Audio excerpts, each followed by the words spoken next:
fala de INSS, na verdade, é a respeito de medidas que o governo criou para tentar coibir fraudes no empréstimo consignado. Então, o INSS começa hoje a biometria para desbloquear novos empréstimos consignados. Essa medida foi anunciada justamente no início da semana, em meio a toda aquela crise criada com o roubo de aposentados e pensionistas. O objetivo, como eu disse, é coibir essas fraudes ou eventuais fraudes na concessão do crédito com desconto em folha. Sobre os descontos indevidos, os Correios começam a atender na semana que vem os beneficiários do INSS. A ideia é ajudá-los a consultar os valores desviados, roubados por sindicatos e associações. Você também tem mais informações a respeito disso, Cláudio, por favor.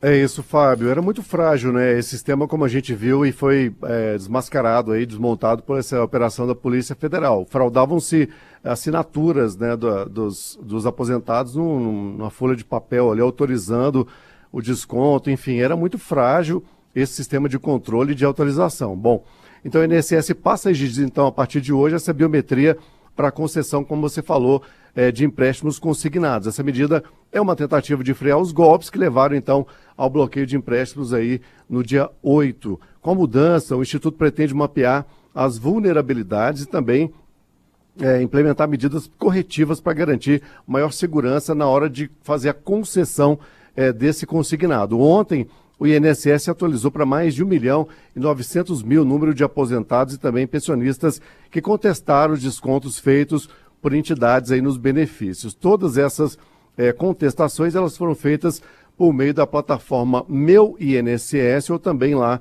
pela central de atendimento, aquela central telefônica 135.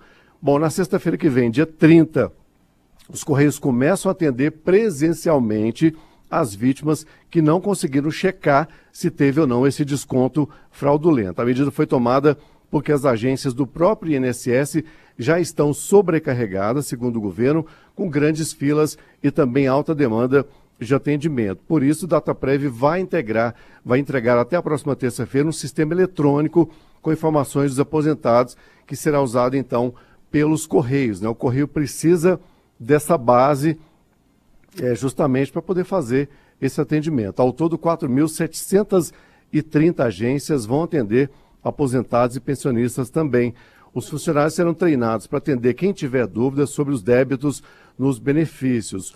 O presidente do INSS reforça o alerta para o risco de golpes. Gilberto Walter Júnior explica que os Correios, eles só atendem presencialmente. Basta levar um documento de identidade que o atendimento será feito. Vamos ouvir. Lembrando também que não precisa correria, não precisa alvoroço, vamos fazer as coisas com calma. Não há um tempo determinado para que a pessoa busque o ressarcimento. A qualquer tempo que ela quiser buscar o ressarcimento, que ela quiser acessar o seu processo para saber quantos foram os descontos, se ela quiser deixar passar esse primeiro mês e só quiser fazer isso no mês seguinte, daqui a 2 meses, o tratamento vai ser o mesmo, o ressarcimento estará garantido. Bom, o ministro da Previdência Social tranquiliza os beneficiários, ou pelo menos tenta, né? Diz que não é necessário ter pressa. Volney Queiroz garante que todos os lesados pela fraude bilionária terão o dinheiro de volta. Vamos ouvir. O INSS e nem os Correios mandam carta, mandam mensagem, mandam WhatsApp, ligam para você. É você que procura, é você que entra no aplicativo, é você que entra na página, é você que entra, você que liga no 135 e é você que vai nos Correios. E para o seu atendimento no Correio, ninguém precisa te levar nos Correios, você não precisa ser assistido por ninguém. O atendente dos Correios vai te receber da melhor maneira possível para poder fazer esse requerimento. Essa é outra preocupação, né? Já que esse aposentado pensionista que já teve aí já passou por esse golpe, né? Por essa fraude, esse desconto legal, não cai num golpe agora também. Bom, no Congresso a expectativa é pela instalação da CPI mista que vai investigar as fraudes no INSS. Ontem, o presidente do Senado, Davi Alcolumbre, marcou a leitura do pedido sobre a criação da comissão para o dia 17 de junho. O requerimento será lido na mesma sessão que vai analisar cerca de 61 vetos presidenciais pendentes, 2 deles ainda do governo Bolsonaro. Alcolumbre disse que iria marcar uma sessão só para a leitura do pedido da CPI mista. Vamos ouvir.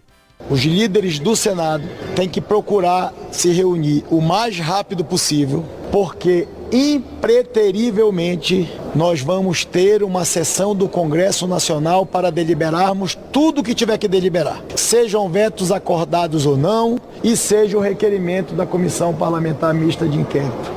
Na sessão do Congresso, no dia 17 de junho, nós vamos fazer a leitura do requerimento dentro do amparo regimental da Câmara e do Senado. Bom, no governo o temor é de que os descontos ilegais das associações eles sejam apenas a ponta do iceberg. O problema pode ser ainda maior, isso porque tem aumentado o número de denúncias sobre fraudes também em empréstimos consignados. Na mira de investigações está a Crefisa. A instituição financeira venceu no ano passado 25 dos 26 lotes regionais do INSS para operacionalizar os pagamentos de novos benefícios até 2029. A OAB de São Paulo pediu a fiscalização das práticas da Crefisa, citando denúncias sobre a contratação de empréstimos sem clareza ou então não autorizados. A empresa de crédito alega que não cometeu irregularidades.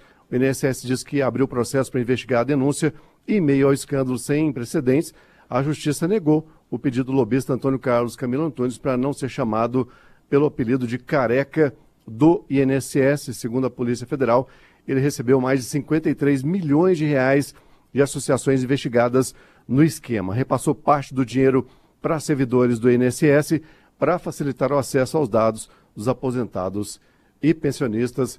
Eu volto com vocês aí. Eu não entendi essa última parte. Ele não quer mais ser chamado de careca do INSS. Ele exige respeito. Exatamente.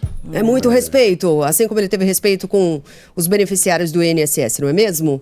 Então. Tá bom. Agora, ainda vai gerar muito desencontro, muita confusão, porque o governo diz, né, e os responsáveis agora por toda essa ação de contenção, de que a pessoa, ela entra no aplicativo, ela faz ali todo o processo pelo aplicativo e se fizer, ela não precisa ir até a agência dos Correios. A questão é, a gente está falando de aposentado, de pensionista, são pessoas que nem sempre têm muita intimidade com a tecnologia para pegar um celular, para encontrar onde é que faz a checagem para saber se teve o dinheiro desviado ou não. Começa daí. A pessoa muitas vezes nem sabe se teve esse dinheiro roubado ou não, nem sabe como é que faz para checar, para verificar se isso aconteceu. A partir daí, a coisa fica ainda mais difícil. Então, a tendência é de que sim, esses aposentados e esses pensionistas sigam até as agências dos Correios. Será que vai ter essa demanda? Ela vai ser atendida? Será que vai ter agente, funcionário para ajudar todas essas pessoas? Porque a pessoa, como a Sheila ontem estava dizendo, né, já está com o ônus de ter que correr atrás do prejuízo. Ela teve o dinheiro descontado da folha, ela tem que identificar se o dinheiro foi descontado e ela tem que correr atrás para ter esse dinheiro devolvido. Então, o mínimo que a gente espera é um atendimento digno para essas pessoas. Será que isso vai acontecer? A confusão ainda vai ser grande. A gente sempre com informações, e aí é muito importante destacar o seguinte, aqui a Band News checa todas as informações para trazer para o nosso ouvinte a informação oficial e verificada. Então, para evitar, inclusive, fraudes, né? Não caia em mensagem que você recebe sem saber a origem daquela informação.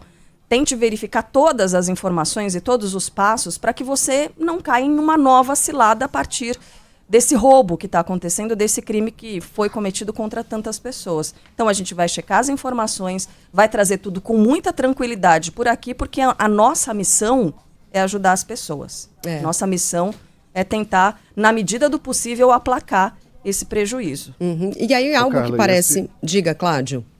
Não, só queria comentar que a Carla tocou nesse ponto que é tão importante, porque a gente sabe que a maioria dos brasileiros, os aposentados, idosos, eles têm muita dificuldade com tecnologia. Muitos, inclusive, têm problemas de visão, têm dificuldade de visão, de enxergar ali, de acessar um aplicativo. Não sabem nem por onde começa, como é que ele faz para instalar ali no celular. Não tem esse conhecimento, não tem essa informação. Em geral, dependem de um parente que faz esse trabalho para a pessoa, para o aposentado ali todos os meses.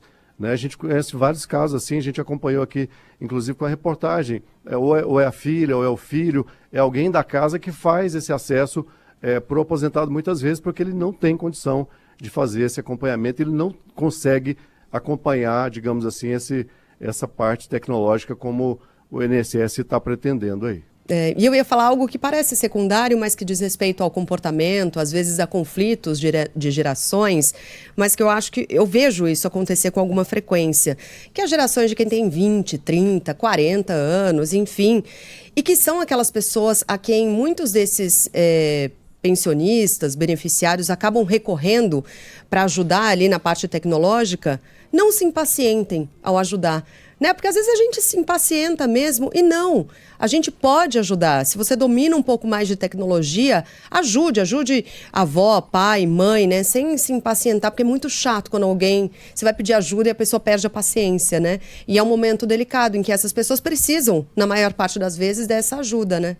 Mas sabe que isso acontece muitas vezes, porque quando a gente convive com a pessoa que está envelhecendo, a gente não percebe esse envelhecimento de uma forma tão nítida. Então, por exemplo, a minha mãe, eu tenho que me lembrar que ela fez 78 anos. Porque para mim ela é a mesma pessoa de 40, de 50 anos. Então você vai conversando, sabe, com aquelas atualidades que a gente tem com tanta facilidade e ela já não tem. Uhum. Né? Então, enxergar que a pessoa de fato envelheceu, né? E ter essa paciência. Ter esse cuidado, né? Isso eu acho que sim, Sheila. ter esse cuidado. É algo comportamental, mas é super importante. Pois sim. é, exatamente. Valeu, Cláudio. Obrigada pelas informações. Bom trabalho, boa sexta-feira para você, viu? Um abraço, gente. Até a próxima. E, aliás, como a Carla estava alertando, cuidado com o golpe em cima do golpe, tá, gente? Porque tem quadrilheiro que se especializou em quê? Em acessar os números dessas pessoas e dizer o seguinte, acessar com mensagem, com ligações. Eu tenho aqui como acelerar o recebimento do dinheiro que foi tungado da sua aposentadoria. Eu tenho como acelerar o processo junto ao governo. É mentira. Não tem hoje como acelerar. Nenhum governo sabe ainda como vai pagar, como vai ressarcir essas pessoas. Então não tem. Isso é golpe em cima do golpe.